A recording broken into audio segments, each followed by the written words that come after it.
बच्चों, कैसे हैं आप सभी। आई होप आप लोग अच्छे होंगे और आप सभी की 7th क्लास की पढ़ाई भी अच्छी चल रही होगी। जैसा कि आप सभी को पता है कि सुचिता साइंस पॉइंट पे सुचिता मैम आप सभी के लिए क्लासेस 6, 7, 8 की अभी साइंस की वीडियोस लेकर आ रही हैं और इसके अंदर आपको एक एक चैप्टर वाइज और चैप्टर में पार्ट वाइज वीडियोस देखने को मिलेंगी। अगर आपको कोई भी वीडियो देखनी है तो प्लीज आप प्लेलिस्ट में जाइए और वहां आपको उस चैप्टर का वीडियो मिल जाएगा। ओके, और अगर आप इस चैनल पर पहली बार विजिट कर रहे हैं तो मैं आपसे कहना चाहूंगी कि इस चैनल को प्लीज आप सब्सक्राइब जरूर से करिए, तभी आपको आने वाली नोटिफिकेशंस मिल पाएंगे। ओके बच्चों, तो इसी के साथ आज हम 7th क्लास का एक न्यू चैप्टर स्टार्ट करने जा रहे हैं, जो कि चैप्टर नंबर हमारा 3rd था। Chapter number 1st, 2nd and 4th हम कर चुके हैं। चैप्टर नंबर 3rd हमारा बीच में हमने छोड़ा था, जिसे आज हम स्टार्ट करने जा रहे हैं। ठीक है, जिसका नाम है हीट। हीट आपने सुना है कितनी बारी हम देखते हैं इसमें से हीट निकल रही है एक तरह से, है ना। तो हीट क्या है, हीट को हम कैसे मेजर करते हैं, क्या उसकी डेफिनेशन होती है, वो सारी चीजें हमें वीडियो में देखेंगे। ओके, आइए हम अपना वीडियो स्टार्ट करते हैं। जैसे कि हमारा चैप्टर का नाम है हीट, तो पहले हमें पता होना चाहिए कि हीट क्या होता है ना। तो हीट की मैंने यहाँ पे एक बहुत ही सिंपल सी डेफिनेशन लिखी है। Heat is a sensation of hotness and coldness. Heat जो है एक सेंसेशन है कि अगर जैसे फॉर एग्जाम्पल आपको एक बकेट के अंदर गर्म पानी दिया गया है, हॉट वाटर, है ना, और एक बकेट में आपको कोल्ड वाटर दिया गया है और एक बकेट के अंदर आपको गुनगुना पानी दिया गया है, यानी वार्म वाटर दिया गया है। तो अगर और मैं आपको बोलूँ उसको टच करके आप बताओ, तो आप क्या बोलोगे। हॉट वाटर को आपने टच करके बोलोगे ये हॉट है, कोल्ड वाटर को आप टच करके बोलोगे ये कोल्ड है। ठीक है, तो वो क्या हुआ, वो एक सेंसेशन है कि कोई भी ऑब्जेक्ट हॉट है या कोल्ड है। ठीक है, ठीक है, समझ में आने बात। तो अब यहाँ पे उसी को अपन क्या बोलते हैं, हीट बोलते हैं, और हीट को हिंदी में बोलते हैं उष्मा। क्या बोलते हैं बच्चों, उष्मा बोलते हैं। थोड़ा सा अपन यहाँ पे लिख देंगे, हीट को हिंदी में बोलते हैं उष्मा। ओके, अब ये हीट कितनी है, मैं आपसे पूछूं ये वाटर जो हॉट है वो कितना हॉट है, या कोल्ड है तो कितना कोल्ड है, तो ये आप एकदम ऐसे देख के नहीं बता पाओगे। क्यों, क्योंकि वहां पे आप कोई भी प्रकार का मेजरमेंट नहीं बता पा रहे हो, बस आप एक सेंस करके बता पा रहे हो कि हाँ भाई गर्म है या ठंडा है। ओके, जैसे कि फॉर एग्जाम्पल अपन कोई फूड खा रहे हैं, ठीक है, फूड एकदम अगर बहुत तेज गर्म होता है तो हम उसे ले भी नहीं पाते टंग पे ना, एकदम कहते नहीं बहुत तेज गर्म है, तो क्या हुआ, वो हमारा सेंस है, हम उसे फील कर रहे हैं कि नहीं ये तो गर्म है या ठंडा है। लेकिन कितना गर्म है कितना ठंडा है वो हम पता जो किया जाता है, उसी को हम बोलते हैं टेम्परेचर। टेम्परेचर क्या होता है, it is the degree of hotness और कोल्डनेस ऑफ अ बॉडी और प्लेस।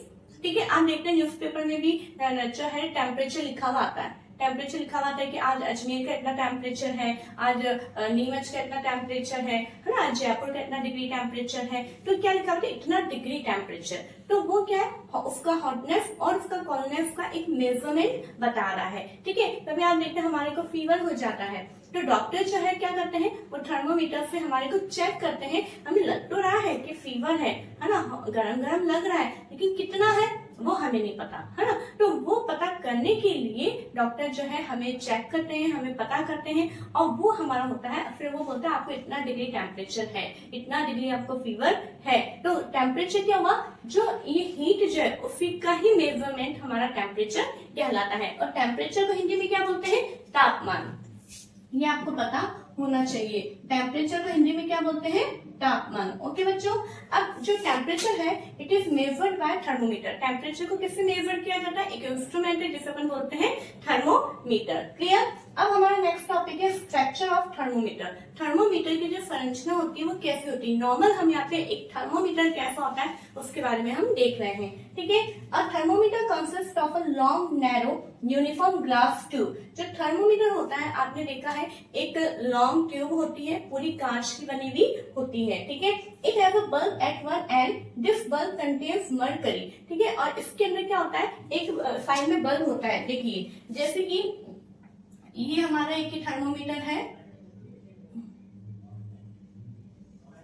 इस तरह का एक लॉन्ग ट्यूब होता है, और यहाँ पे एक साइड में बल्ब टाइप की स्ट्रक्चर होती है, जिसके अंदर क्या भरा हुआ होता है, मरकरी भरा हुआ होता है। क्या भरा होता है, मरकरी। मरकरी को हिंदी में क्या बोलते हैं, पारा। ठीक है, मरकरी का जो कलर होता है वो सिल्वर ग्रे कलर का होता है। ठीक है, तो इस तरीके की ग्लास ट्यूब होती है, लॉन्ग होती है, नैरो होती है। ठीक है, नेक्स्ट पॉइंट है outside the bulb A small shining thread of mercury can be seen। यानी क्या मतलब है कि इसके बाहर की साइड में हम एक बिल्कुल पतला सा थ्रेड लाइक एक स्ट्रक्चर देखते हैं जिसमें क्या होता है मरकरी। इट मीन्स जब मरकरी को टेम्परेचर मिलेगा, ठीक है, तो क्या होगा, इस तरह से थ्रेड लाइक स्ट्रक्चर में आगे बढ़ेगा। Okay, we find the scale on the thermometer. और हम थर्मोमीटर पे हमें और क्या देखने को मिलता है, स्केल देखने को मिलता है, यानी कुछ यहाँ पे मेजरमेंट हमें देखने को मिलता है। समझ में आगे, कुछ रीडिंग्स हमें लिखी हुई देखने को मिलती है। The scale is the Celsius scale and Fahrenheit scale. Scale जो है दो तरीके से लिखा हुआ होता है, एक तो डिग्री सेल्सियस में और एक डिग्री फ़ारेनहाइट में लिखा हुआ होता है। ठीक है बच्चों, अब हमारा नेक्स्ट टॉपिक है how we can use the thermometer, यानी थर्मोमीटर को हम कैसे यूज में लेते हैं। ठीक है, wash the thermometer preferably with an antiseptic solution. हमेशा यूज में लेने से पहले थर्मोमीटर को एंटीसेप्टिक सॉल्यूशन से वॉश करना जरूरी है। कभी आप जाएंगे, अभी तो क्या हो गया बच्चों, डिजिटल थर्मोमीटर आ गए, लेकिन पहले जब डिजिटल थर्मोमीटर नहीं थे तो थर्मोमीटर जो है डॉक्टर के पास में एक सॉल्यूशन होता था, उसके अंदर वो डिप करके रखते थे। क्यों? क्योंकि जो है अभी मालूम इन्फेक्टेड पर्सन से वो थर्मोमीटर यूज में आया है, ठीक है, उसके बाद में फिर थोड़ी देर बाद दूसरा पेशेंट गया है और उसी को वो इन्फेक्टेड वाला थर्मोमीटर अगर हम यूज में ले लेंगे तो उस पहले वाले व्यक्ति का इन्फेक्शन अब वाले व्यक्ति को हो जाएगा। तो इससे पहले, यूज में लेने से पहले हमें क्या करना है, उस जो थर्मोमीटर जो है, क्योंकि एक ही है, वही सारे पेशेंट को काम में लेना है, तो उस थर्मोमीटर को हमें एंटीसेप्टिक सॉल्यूशन से वॉश करना है ताकि उस पर कोई भी प्रकार का इन्फेक्शन हो तो वो रिमूव हो जाए। Okay, second point is hold it firmly and give it to few jerks. और इसको आप काम में लेने से पहले इस तरह से इसको छटकना है, ताकि क्यों छटकना है, the jug will bring the level of mercury down, और ताकि जो उसका मर्करी जो है वो उसका लेवल डाउन हो जाए। डाउन हो जाए मतलब जैसे फॉर एग्जाम्पल कोई पेशेंट है, कोई पेशेंट का इधर देखिए, कोई पेशेंट का अगर ये थर्मोमीटर हमने काम में लिया है और उसका मान लो ये मर्करी यहाँ से आके यहाँ तक आ गया और मान लो उसको 98 डिग्री सेंटीग्रेड फीवर था, 90 डिग्री सेल्सियस उसको फीवर था। अब दूसरा पेशेंट आया कि मरकरी तो यहीं पर ही रह गया, तब जब अपन इसको जर्क करेंगे तो ये क्या होगा, वापस अपने पहले वाले पोजीशन में आ जाएगा। और ensure that it falls below 35 degree Celsius. और ये ध्यान रखना है कि कब तक हमें जर्क करते रहना है, जब तक कि 35 डिग्री सेल्सियस से नीचे ना आ जाए। ओके बच्चों, नेक्स्ट पॉइंट है इसके अंदर, नाउ प्लेस द बल्ब। अब ये जबकि 35 डिग्री से नीचे आ गया है मरकरी, अब ये बिल्कुल रेडी है कि अब हम इसे यूज में ले सकते हैं। तो now place the bulb of the thermometer under your tongue. ठीक है, अब हमें जो थर्मोमीटर होता है उसका कौन सा पोर्शन हमारी बॉडी में रखना है, ये बल्ब वाला पोर्शन जो है हमारी बॉडी में रखना है, हमारे टंग के नीचे रखना है। Okay, after 1 minute take the thermometer out and note the reading. 1 minute के बाद में थर्मोमीटर बाहर निकालना है और रीडिंग नोट करनी। रीडिंग मीन्स जहाँ पे मर्करी पहुंचता है। Okay, the temperature difference indicated between the two bigger marks. जो टेम्परेचर का जो डिफरेंस है वो दो बड़े मार्क्स के बीच में शो होता है। द नंबर ऑफ डिविजन्स, जैसे स्मॉलर मार्क्स जैसे मैंने बनाया है, बिटवीन दीज मार्क्स, इन दो बड़े मार्क्स के बीच में छोटे छोटे डिविजन्स जो कि 5 होते हैं वो भी इसमें काउंट होते हैं। ठीक है बच्चों, तो यहाँ अभी हमने नॉर्मल एक थर्मोमीटर, सबसे पहले हमने देखा हीट क्या होता है, हीट को ही मेजर करने का जो एक तरह से मेथड है उसको अपन टेम्परेचर बोलते हैं। टेम्परेचर किससे मेजर किया जाता है, थर्मोमीटर से। थर्मोमीटर की फिर हमने स्ट्रक्चर देख ली, उसे हमें कैसे यूज में लेना है वो हमने देख लिया। ठीक है, उसके बाद में हमारा टॉपिक आ रहा है टाइप्स ऑफ थर्मोमीटर। थर्मोमीटर के कितने प्रकार हैं, तो 2 टाइप्स हैं आपके, clinical thermometer and laboratory thermometer. Okay, तो इन दोनों के बारे में हम अभी डिटेल में पढ़ेंगे। इससे पहले कि आप स्क्रीनशॉट ले लीजिए, आप इसको अपने कॉपी के अंदर नोट डाउन कर लीजिए। आगे का टॉपिक हम अभी कवर करते हैं, लीजिए। ठीक है बच्चों, अब हमारा जैसा कि अभी अपन ने देखा कि जो थर्मोमीटर है वो कितने टाइप्स के, 2 टाइप्स के हैं, clinical thermometer and laboratory thermometer. ठीक है, तो अब हम फर्स्ट हमारा है क्लिनिकल थर्मोमीटर। जैसे कि नाम से पता चल रहा है क्लिनिकल, इट मीन्स ये थर्मोमीटर कहाँ यूज में आता है, क्लिनिक में, मतलब डॉक्टर जो है इसको हमारे ह्यूमन बॉडी के लिए इसको काम में लेते हैं। तो देखिए इसके बारे में, the thermometer that measure our body temperature is called the clinical thermometer. ठीक है, और यहाँ पे टेम्परेचर लिखने में आ गया, यहाँ पे थर्मोमीटर होगा। ओके, यहाँ होगा हमारा थर्मोमीटर।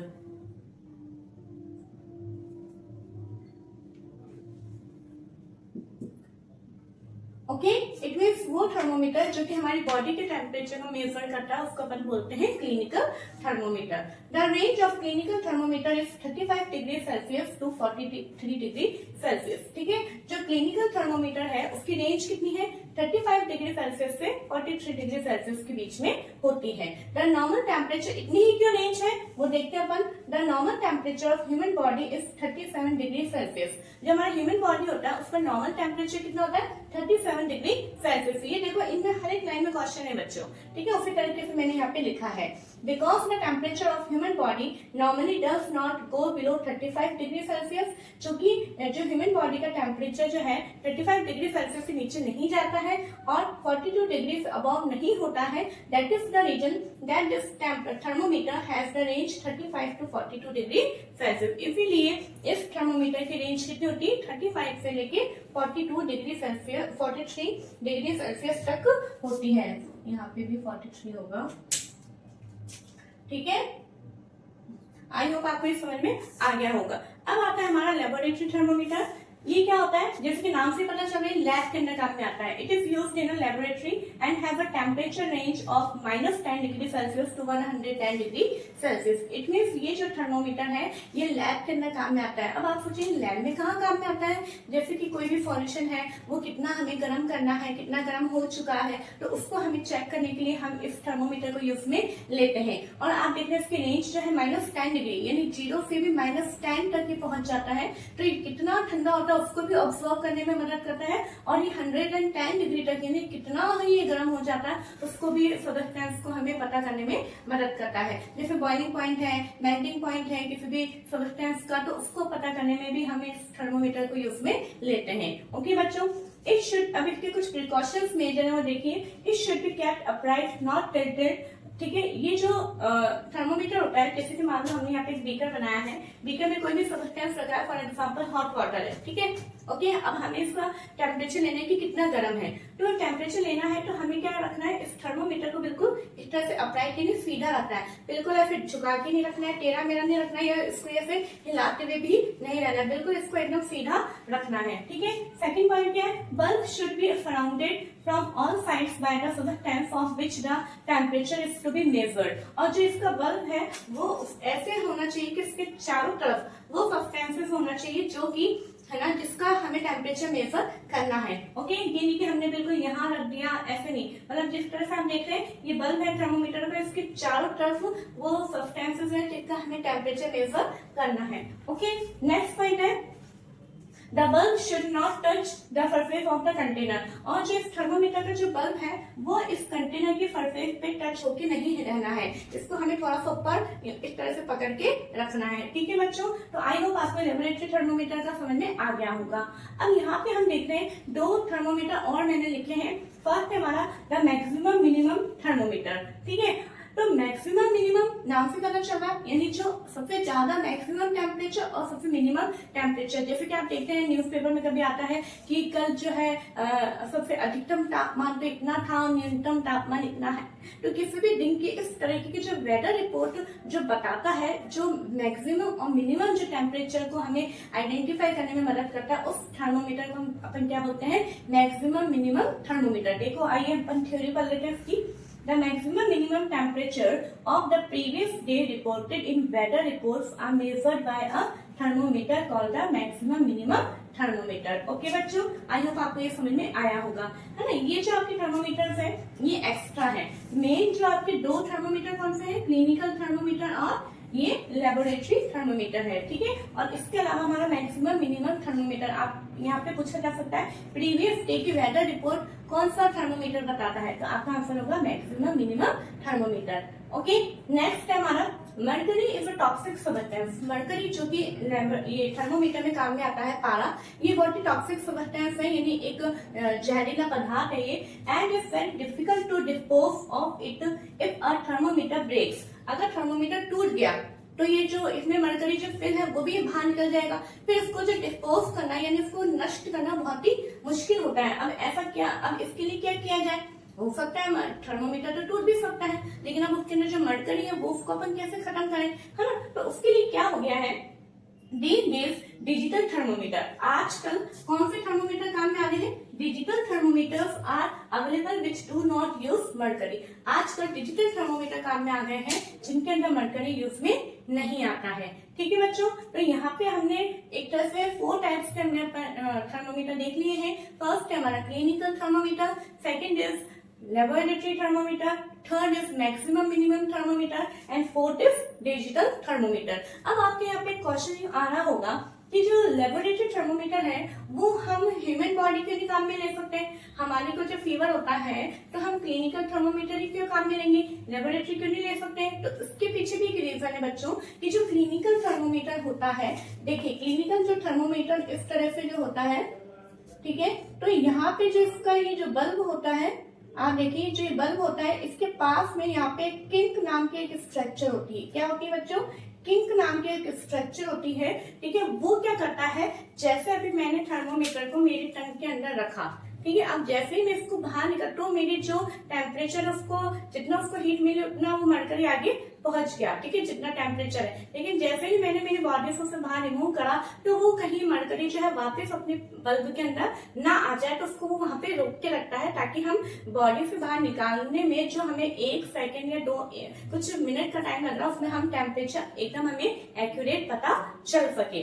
लेकिन लेबोरेटरी थर्मोमीटर के अंदर एक ऐसी कोई भी स्ट्रक्चर नहीं होती है। ये जैसे ही हम इसमें से निकालते हैं ये जो है मरकरी वो फॉल होना शुरू हो जाता है, वापस अपने बल्ब में आना शुरू हो जाता है। इसीलिए जो है हम क्लिनिकल थर्मोमीटर जो है उसे ही हमें यूज में लेना होता है। ठीक है बच्चों, modes of transfer of heat, है ना, जैसा कि हमने देखा था कि हीट जो होती है वो ट्रांसफर होती है। आप देखते हैं जैसा कि अगर हमने कोई गर्म पानी रखा है, ठीक है, जब तक हमने उसको फ्लेम पे रखा है जब तक वो गर्म हो रहा है, लेकिन जैसे हम उसे फ्लेम पे से उतार देते हैं थोड़ी देर बाद हम देखते हैं कि वो पानी ठंडा हो जाता है। तो पानी ठंडा कैसे हो गया?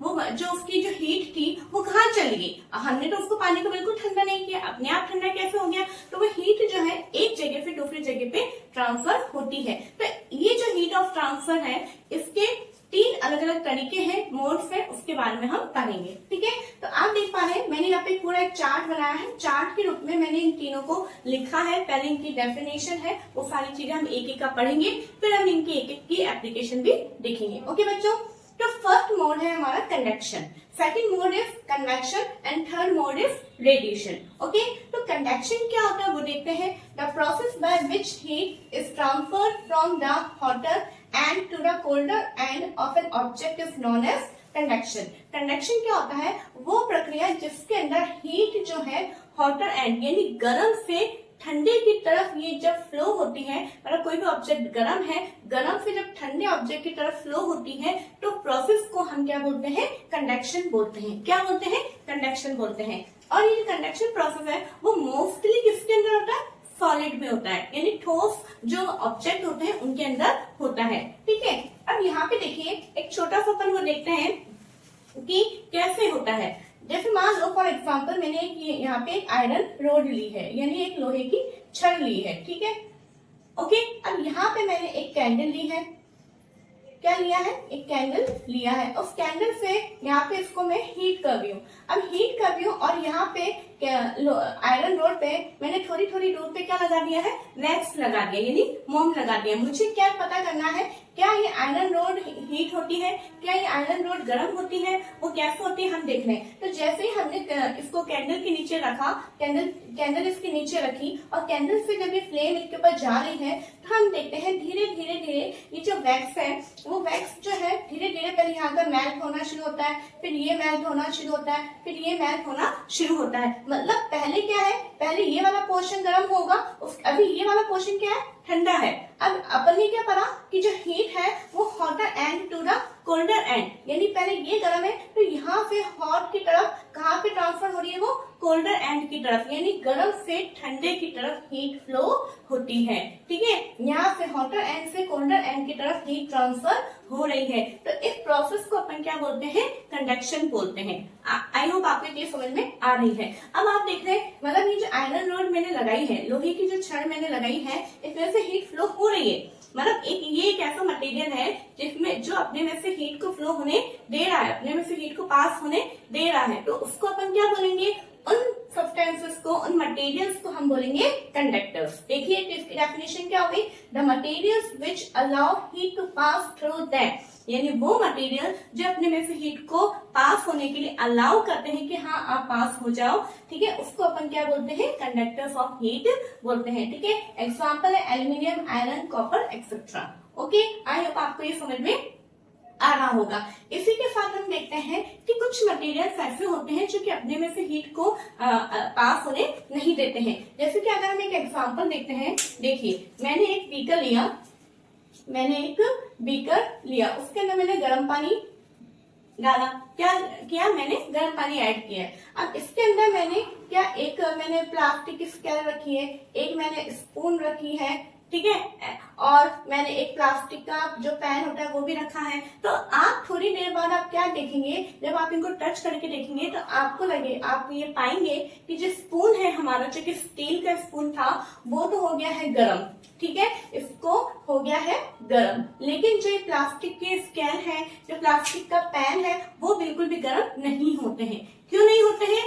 क्योंकि ये वो मटेरियल है जो अपने में से हीट को फ्लो होने नहीं देते हैं, ठीक है, अपने में से हीट को पास होने नहीं देते हैं। तो उन मटेरियल्स को हम बोलेंगे पुअर कंडक्टर या फिर हम बोलेंगे इंसुलेटर। आपको ध्यान हो तो जब हम करंट वाला चैप्टर पढ़ रहे थे तब मैंने आपको इन दोनों की डेफिनेशंस लिखवाई थी, ठीक है, और आपने अगर कॉपी में नोट डाउन की होगी तो जरूर सभी आप इस समय मेरे साथ बोल रहे होंगे कि कंडक्टर्स क्या होता है और इंसुलेटर क्या होता है। ठीक है, तो इंसुलेटर क्या होता है, the materials which do not allow heat, example plastic या फिर वुड। ठीक है, आप देखते हैं जैसे कि यहाँ पे अपने जो कुकिंग यूटेंसिल्स होते हैं, प्रेशर कुकर है या जब आयरन तवा होता है, उनका जो हैंडल होता है वो प्लास्टिक या वुडन का होता है। क्यों होता है आपको समझ में आ गया होगा, क्योंकि अगर जो प्रेशर कुकर है, अगर उसका जो हैंडल होगा वो भी अगर एल्यूमिनियम का बना होगा तो हम उसको पकड़ नहीं पाएंगे, है ना, हम उसको हैंडल नहीं कर पाएंगे, इसलिए वो प्लास्टिक का होता है और वुडन का होता है कई अप्लायंसेस में, ताकि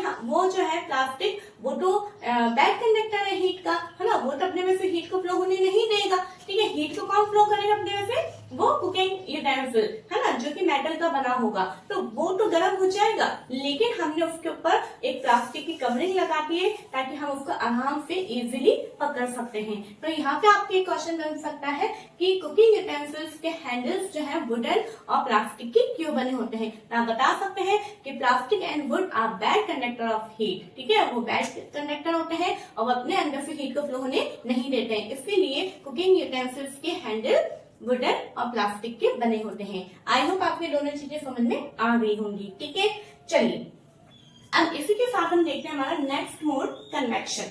कन्वेक्शन क्या होता है, the process by which heat is transferred from the hotter part of a substance to the colder part by the actual movement of particles is called convection. देखिए दोनों में ज्यादा अंतर कुछ भी नहीं है, लेकिन बस इतना सा अंतर है, दोनों के अंदर जो हीट है वो हॉटर पार्ट से कोल्डर पार्ट की तरफ ही ट्रांसफर हो रही है, लेकिन एक अंतर बस इतना सा है कि ये जो कन्वेक्शन है वो पार्टिकल्स को मूवमेंट दे रहा है, पार्टिकल्स के अंदर वो ट्रांसफर हो रही है हीट, और ये जो है लिक्विड और गैसेस में होता है। कन्वेक्शन कैसे होता है वो देखिए, इधर देखिए, जैसे कि हम मान लो एक बीकर लेते हैं, ठीक है, हमने यहाँ पे एक बीकर लिया और इसके अंदर मैंने वाटर लिया, क्या लिया, मैंने वाटर लिया।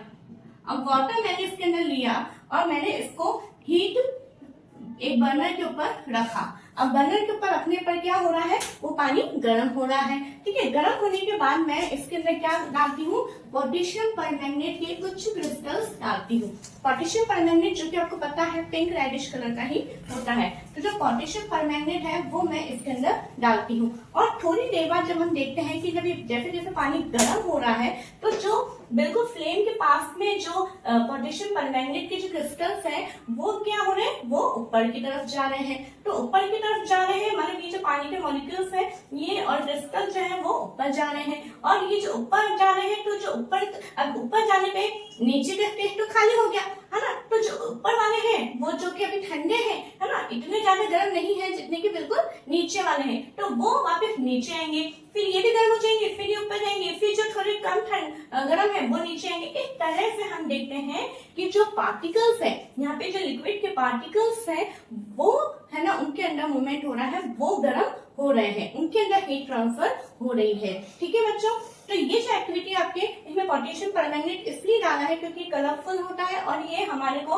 पार्टिकल्स का कैसे मूवमेंट होता है उसको देखने के लिए हम इसका यूज में लेते हैं। ठीक है, इसी के साथ हम देखते हैं कि जो रूम हीटर के अंदर कन्वेक्शन एप्लीकेशन एप्लीकेबल होती है। आप देखते हैं जो रूम हीटर है वो कहाँ रखते हैं हम, रूम के बिल्कुल मतलब रूम के अंदर बिल्कुल नीचे रखते हैं, फर्श पे, ऊपर नहीं रखते हैं। क्यों रखते हैं? क्योंकि जैसे आपको पता है कि जो एयर गर्म होती है, ठीक है, हॉट एयर जो होती है वो हमेशा ऊपर की तरफ ड्राइव होती है। तो जब रूम हीटर को हम नीचे रखते हैं तो उसमें से जो गर्म एयर निकलेगी वो कहाँ होगी, वो ऊपर की तरफ ड्राइव होगी और पूरे कमरे को हमारे गर्म कर देगी। ठीक है, इसी तरह से अपन देखते हैं कि जो हम आप देखते हैं रूम्स के अंदर जो वेंटिलेटर्स होते हैं वो हमेशा ऊपर की तरफ ही होते हैं, है ना, बीच में नीचे तो नहीं होते। क्यों ऐसा? क्यों? क्योंकि जो हम ब्रीथिंग के दौरान जो हम एयर आउट करते हैं, ठीक है, जो हम एयर हमारे अंदर से जो बाहर निकलती है, एक्सहेल जो एयर करते हैं वो गर्म होती है ना, तो गर्म होती है तो वो राइव होगी और राइव होगी कहाँ से जाएगी, वेंटिलेटर से बाहर निकल जाएगी। और जो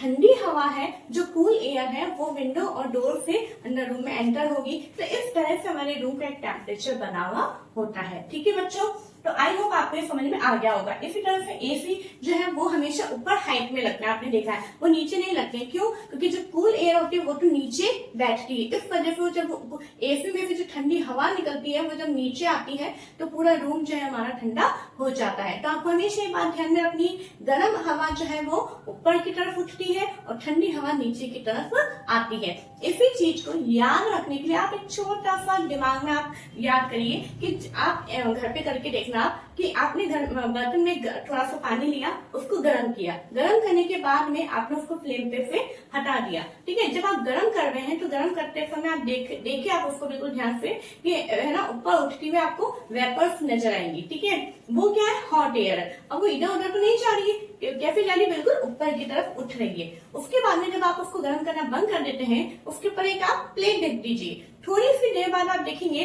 प्लेट हटा के तो प्लेट के ऊपर आपको पानी नजर आएगा। तो वहां पे पानी कैसा आया? पानी तो नीचे बर्तन में है।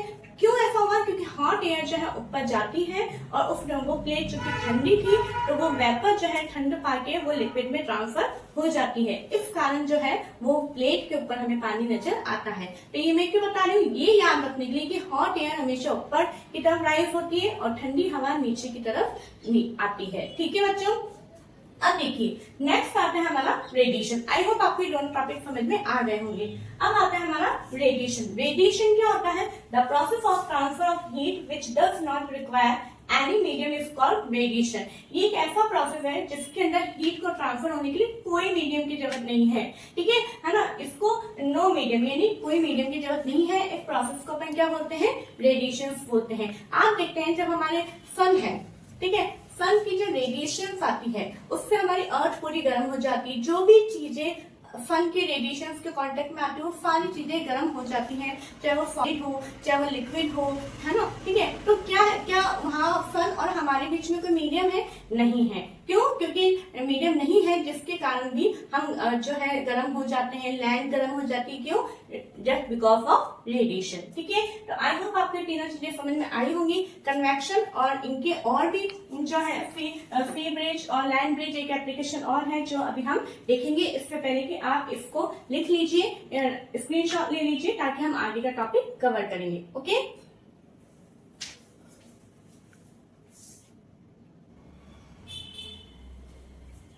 ठीक है बच्चों, अब देखिए जो हमने अभी रेडिएशन पढ़ा था, कन्वेक्शन पढ़ा था, तो कन्वेक्शन के हम एक एप्लीकेशन देखने जा रहे हैं जिसको हम बोलते हैं sea bridge and land bridge. Okay, तो सी ब्रिज क्या होता है? सबसे पहली बात तो ये डे में होता है, इन डे टाइम, दिन के समय में होता है, और लैंड ब्रिज जो है वो रात के समय में होता है। अभी होता क्या है वो देखिए, ये मोस्टली ये प्रोसेस जो है हमें कोस्टल एरियाज में देखने को मिलता है। अब ये क्या होते हैं, जो समुद्र के पास में, ठीक है, जो समुद्र के पास में जो लोग रहते हैं वहां का जो एरिया होता है उसको अपन कोस्टल एरियाज बोलते हैं। तो क्या होता है, during the day the land gets heated faster than the water. दिन के समय में क्या होता है, जो लैंड पोर्शन होता है वो एज कंपेयर टू वाटर जल्दी गर्म होता है। ठीक है, क्या होता है, जल्दी गर्म होता है, मतलब पानी थोड़ा कम गर्म होता है और जमीन जल्दी गर्म होती है। आप देखते हैं गर्मियों के दिनों में जो अगर हम बिना फुटवियर के अगर हम जमीन पे निकल जाते हैं तो कितनी तेज हमारे पैर जलने का डर रहता है, एकदम फर्श बहुत तेज गर्म हो जाते हैं। और अगर आप रेगिस्तान के एरिया में जाएंगे तो वहां तो हम मिट्टी के अंदर जो होता है बिल्कुल भी नहीं चल सकते हैं। क्यों? क्योंकि जो लैंड पोर्शन होता है वो पानी के कंपैरिजन में बहुत जल्दी गर्म होता है। गर्म तो दोनों होते हैं लेकिन पहले कौन गर्म होगा? Land portion. ठीक है, तो अब क्या हुआ है? The air over the land becomes hotter and rises up. जैसे कि अभी अपन ने थोड़ी देर पहले पढ़ा था कि जो हॉट एयर होती है वो राइज अप होती है। तो अभी जो लैंड पोर्शन है ये जब जल्दी गर्म हो गया है एज कम्पेयर टू वाटर, तो क्या होगा? जो लैंड की जो गर्म हवा है वो क्या होगी? राइज अप होगी, ये ऊपर की तरफ उठेगी। ठीक है, the cooler air from the sea rushes in towards the land to take its place. अब क्या होगा? ये गर्म होगी और गर्म होगी किधर की तरफ जाएगी? सी की तरफ जाएगी, यानी समुद्र की तरफ जाएगी। अभी गर्म हवा जो है जब समुद्र की तरफ फ्लो करेगी तो जो समुद्र की जो ठंडी हवा है वही वाली बात हो गई जो अपन ने पोटेशियम परमैंगनेट के क्रिस्टल वाला एक्सपेरिमेंट देखा था कि जो गर्म हवा ऊपर जाएगी और तो ठंडे पानी की ठंडी हवा की तरफ वो मूव करेगी, तो ठंडी हवा क्या करेगी? ये ठंडी हवा जो समुद्र की हवा है वो किधर जाएगी?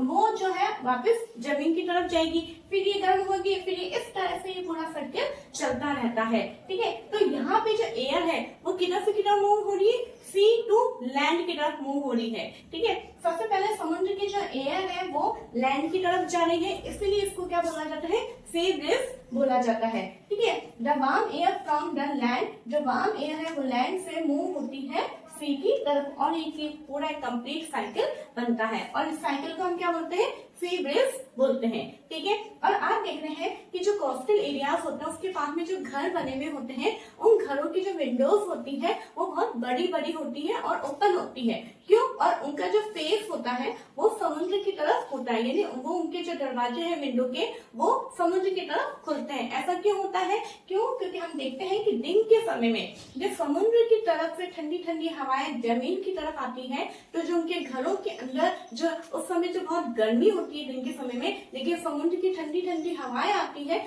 जिसके कारण उनके घरों में इतनी गर्मी नहीं रहती है। अगर वो विंडोज को डोर्स को क्लोज करके रख लेंगे तो जो ठंडी हवाएं हैं वो उनके घरों में नहीं आ पाएंगी, जिसके कारण उनके घर में बहुत ज्यादा टेम्परेचर हाई हो जाएगा। इसलिए अपन देखते हैं तो आपके क्वेश्चन आ सकता है कि जो कोस्टल एरियाज के जो हाउसेस है उनके विंडोज के फेस सी की तरफ क्यों होते हैं या फिर वो बड़ी बड़ी क्यों होती है। ठीक है बच्चों, देखिए अब हमारा जो आता है लैंड ब्रिज, क्या होता है? ये रात के समय में होता है, दिन के समय में ये चलता रहेगा प्रोसेस। अब उसके बाद में रात भी होगी तो रात में भी कुछ ना कुछ तो होता रहेगा क्योंकि एयर जो है वो कभी रुकती नहीं है। तो रात के अंदर क्या होता है? At night it is exactly the reverse. रात के अंदर ये प्रोसेस बिल्कुल रिवर्स हो जाता है, यानी अपोजिट हो जाता है। अब क्या होता है? The water cools down more slowly than the land. अब पानी क्या होता है? मतलब पानी जो है गर्म भी धीरे होता है और ठंडा भी जल्दी हो जाता है। और क्या होता है? लैंड जब है जल्दी गर्म हो रही है लेकिन ठंडी भी देर से होगी, तो क्या होगा? जस्ट इसका अपोजिट हो जाएगा। क्या हो रहा है? जब पानी जब पानी देर से ठंडा होगा, मतलब ये गर्म है लैंड के कंपैरिजन में, तो यहाँ से एयर उठेगी और ये फिर कहाँ जाएगी? लैंड की तरफ जाएगी और लैंड से ठंडी एयर जो है सी की तरफ आएगी। इस तरह से जो है ये एक सर्किल चलता है। देखिए हम थ्योरी भी देख लेते हैं। The water cools down more slowly than the land, so the cool air from the land. इसलिए लैंड से ठंडी एयर मूव होती है सी की तरफ और इस पूरे प्रोसेस को हम क्या बोलते हैं? लैंड ब्रिज बोलते हैं। आई होप आपको ये समझ में आ गया होगा। ये मेन आपको याद में रखना है कि लैंड ब्रिज कब होता है? इन नाइट, और सी ब्रिज कब होता है? इन डे टाइम, दिन के समय में। ठीक है, अब देखते हैं हम आगे एक और हम एप्लीकेशन देखते हैं कि हमने यहाँ पे एक एक्टिविटी करी। 2 एक्टिविटी का यहाँ पे मैंने बनाया है जो कि आपकी बुक में है। 2 कंटेनर लिए हैं, एक कंटेनर पे डार्क कलर किया हुआ है बिल्कुल और एक कंटेनर को व्हाइट कलर या फिर हम इसको लाइट कलर भी बोल सकते हैं। ठीक है, अब लाइट कलर में आप कौन सा कलर करोगे? तो इस हिसाब से मैंने व्हाइट लिख दिया है। अब इन दोनों को हमने जो है पूरा वाटर से इक्वल वाटर से हमने इसको फिल किया है और उसको हमने सनराइज के नीचे रख दिया है। कुछ देर बाद हम देखते हैं कि जो है कौन से कंटेनर का पानी ज्यादा गर्म मिलेगा हमें, आप बताइए। तो हमें जो डार्क कलर किया हुआ कंटेनर है उसका पानी हमें ज्यादा गर्म मिलेगा।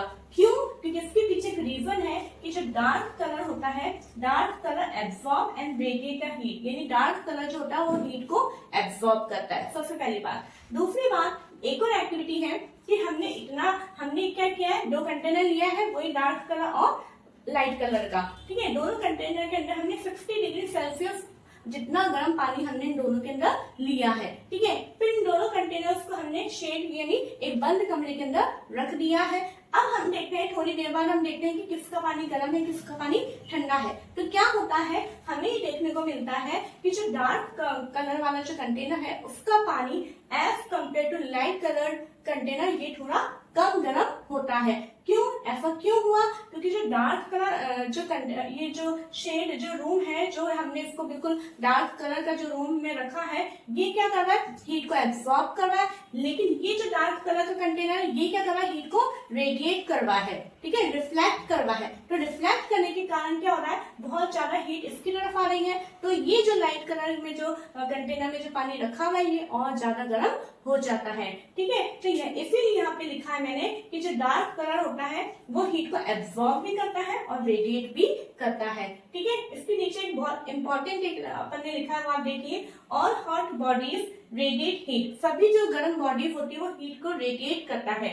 When this heat falls on some object, जब ये हीट किसी ऑब्जेक्ट के ऊपर गिरती है, a part of it is reflected, तो उस ऑब्जेक्ट का एक पार्ट तो हीट को रिफ्लेक्ट करेगा, a part is absorbed, एक हिस्सा उसको एब्सॉर्ब करेगा, and a part may be transmitted, और ये भी हो सकता है कि एक पार्ट उस हीट को ट्रांसमिट भी करे। तो ये जो रीजन है, उसी रीजन के बिहाफ पे है ना, उसी रीजन के बिहाफ पे हम विंटर्स में, समर्स में जो कपड़े पहनते हैं वो इसी रीजन के आधार पे हैं। कैसे? अब देखिए, समर के अंदर, गर्मियों के दिनों में हम कौन से कलर के कपड़े पहनते हैं, हम बिल्कुल लाइट कलर के कपड़े पहनते हैं। क्यों?